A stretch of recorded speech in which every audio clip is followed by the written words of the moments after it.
आगरा में राष्ट्रीय व्यापार मंडल की नई कार्यकारिणी का गठन किया गया। आगरा के संजय प्लेस स्थित पीएल पैलेस होटल में प्रदेश अध्यक्ष व अन्य कार्यकारिणी की घोषणा की गई। इस दौरान नवनिर्वाचित प्रदेश अध्यक्ष संतोष कुमार शर्मा ने बताया कि व्यापारी की जो भी समस्याएं हैं, उन समस्या पर हमारी कार्यकारिणी नई और आधुनिक तरीके से काम करेगी। सरकार से सामंजस्य बैठाकर व्यापारी की सभी समस्याओं को समाप्त किया जाएगा। Sanjay place hotel PL palace में राष्ट्रीय व्यापार मंडल उत्तर प्रदेश की नई कार्यकारिणी की घोषणा की गई। कार्यकारिणी में प्रदेश अध्यक्ष के पद पर संतोष कुमार शर्मा को जिम्मेदारी दी गई। इस दौरान राष्ट्रीय व्यापार मंडल के राष्ट्रीय अध्यक्ष व राष्ट्रीय महामंत्री भी कार्यक्रम में मौजूद रहे। राष्ट्रीय व्यापार मंडल उत्तर प्रदेश के राष्ट्रीय उपाध्यक्ष गजेंद्र शर्मा की घोषणा के बाद सर्वसम्मति से संतोष कुमार को प्रदेश अध्यक्ष मनोनीत किया गया। इस दौरान राष्ट्रीय अध्यक्ष ने बताया कि भारत सरकार की दूरगामी दृष्टि से व्यापार की प्रगति जातिवाद, परिवारवाद से ऊपर उठकर वन नेशन वन टैक्स की विचारधारा से प्रेरित होकर संगठन सरकार के साथ समन्वय बनाकर काम करेगा। व्यापारियों के साथ मिलकर सरकार के साथ जो विभिन्न तरह की समस्याएं हैं, उनको हर उनके व्यापारियों के मुद्दे को सरकार के साथ बैठ करके सुलझाएंगे। व्यापारियों को भविष्य में जिस तरह की भी जो समस्याएं हैं, जिनसे बहुत सारी समस्याएं हमको ज्ञात हैं, बाकी और भी अन्य समस्याएं जो भी व्यापारियों के द्वारा लाई जाएंगी, उन समस्त समस्याओं को सरकार के साथ मिलकर के सकारात्मक रूप से निश्चित रूप से उनको सुलझाने का प्रयास किया जाएगा। व्यापारियों की बहुत सारी समस्या रहती है, लगातार व्यापारी परेशान रहते हैं। चुनाव भी आए, जीएसटी को लेकर अधिकतर समस्याएं आ रही हैं। बहुत ज़्यादा समस्या में व्यापारी रहते हैं, क्योंकि अधिकारियों को जब आते हैं व्यापारियों का कहीं ना कहीं व्यापारियों से डर जाते हैं, मतलब व्यापारी डर जाते हैं।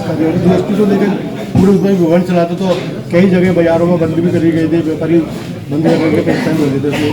तो किस तरह से निकट भविष्य में व्यापारियों की जीएसटी की सारे प्रदेश की जितनी सारी समस्याएं होंगी और प्रदेश की क्या भारतवर्ष की जो समस्याएं हैं, जो जीएसटी को लेकर के विशेष रूप से व्यापारियों को जो परेशानियां हैं, उनमें हमारे साथी जो है विशेष रूप से हमारे सीए और हमारे जो जितने जो जीएसटी के एडवोकेट हैं, उनके साथ मिलके पहले उसका एक समाधान ढूंढा जाएगा। फिर जो है जितने जीएसटी के अधिकारी हैं, उनके साथ बैठ करके उनकी सारी समस्याओं का समाधान कराया जाएगा। ये निश्चित रूप से आप मान के चलें कि निकट भविष्य में व्यापारियों को जीएसटी के लिए परेशान नहीं होना पड़ेगा। सबसे पहले मैं पत्रकार बंधुओं को धन्यवाद देता हूँ कि इतनी संख्या में आकर आपने व्यापार मंडल के इस कार्यक्रम को कवर किया। हमारे नवनियुक्त प्रदेश अध्यक्ष संतोष कुमार जी, उनको मैं बधाई देता हूँ। हर संस्था में जैसे निश्चित कार्य अवधि होती है, इसी तरह हमारे यहाँ भी कार्य अवधि है अध्यक्ष की, ये और भी पदाधिकारी।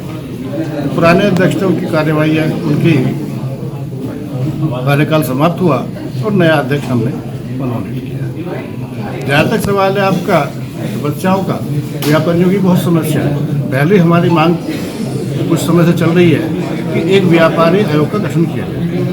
व्यापारी आयोग का गठन करके कुछ उसमें सरकारी नुमाइंदे हों, कुछ चार्टर्ड अकाउंटेंट्स हो और कुछ प्रतिनिधि हमारे व्यापार के, तभी इसका ठीक से इसकी विवेचना की जाएगी और उसी के बाद कुछ सही और सकारात्मक निर्णय निकलेगा। दूसरी बात यह है कि व्यापारियों का अक्सर उत्पीड़न होता रहा है, चाहे पदाधिकारी सरकार के हों या राजनीतिक दलों के। जब चुनाव आता है तो सबसे ज़्यादा चंदा देने का दबाव व्यापारियों को। इसी तरह जब सरकार बदलती है, अधिकारी नए आते हैं, तो कलेक्शन का भी भार व्यापारी। तो व्यापारी को अगर देखा जाए तो वो दोनों तरफ से सुनने के लिए कोई तैयार नहीं होता, तो उसी के लिए व्यापारी आंदोलन करता है। और ये हमारा जो राष्ट्रीय व्यापार मंडल है, ये जिले का या प्रदेश का नहीं है, ये राष्ट्रीय स्तर पर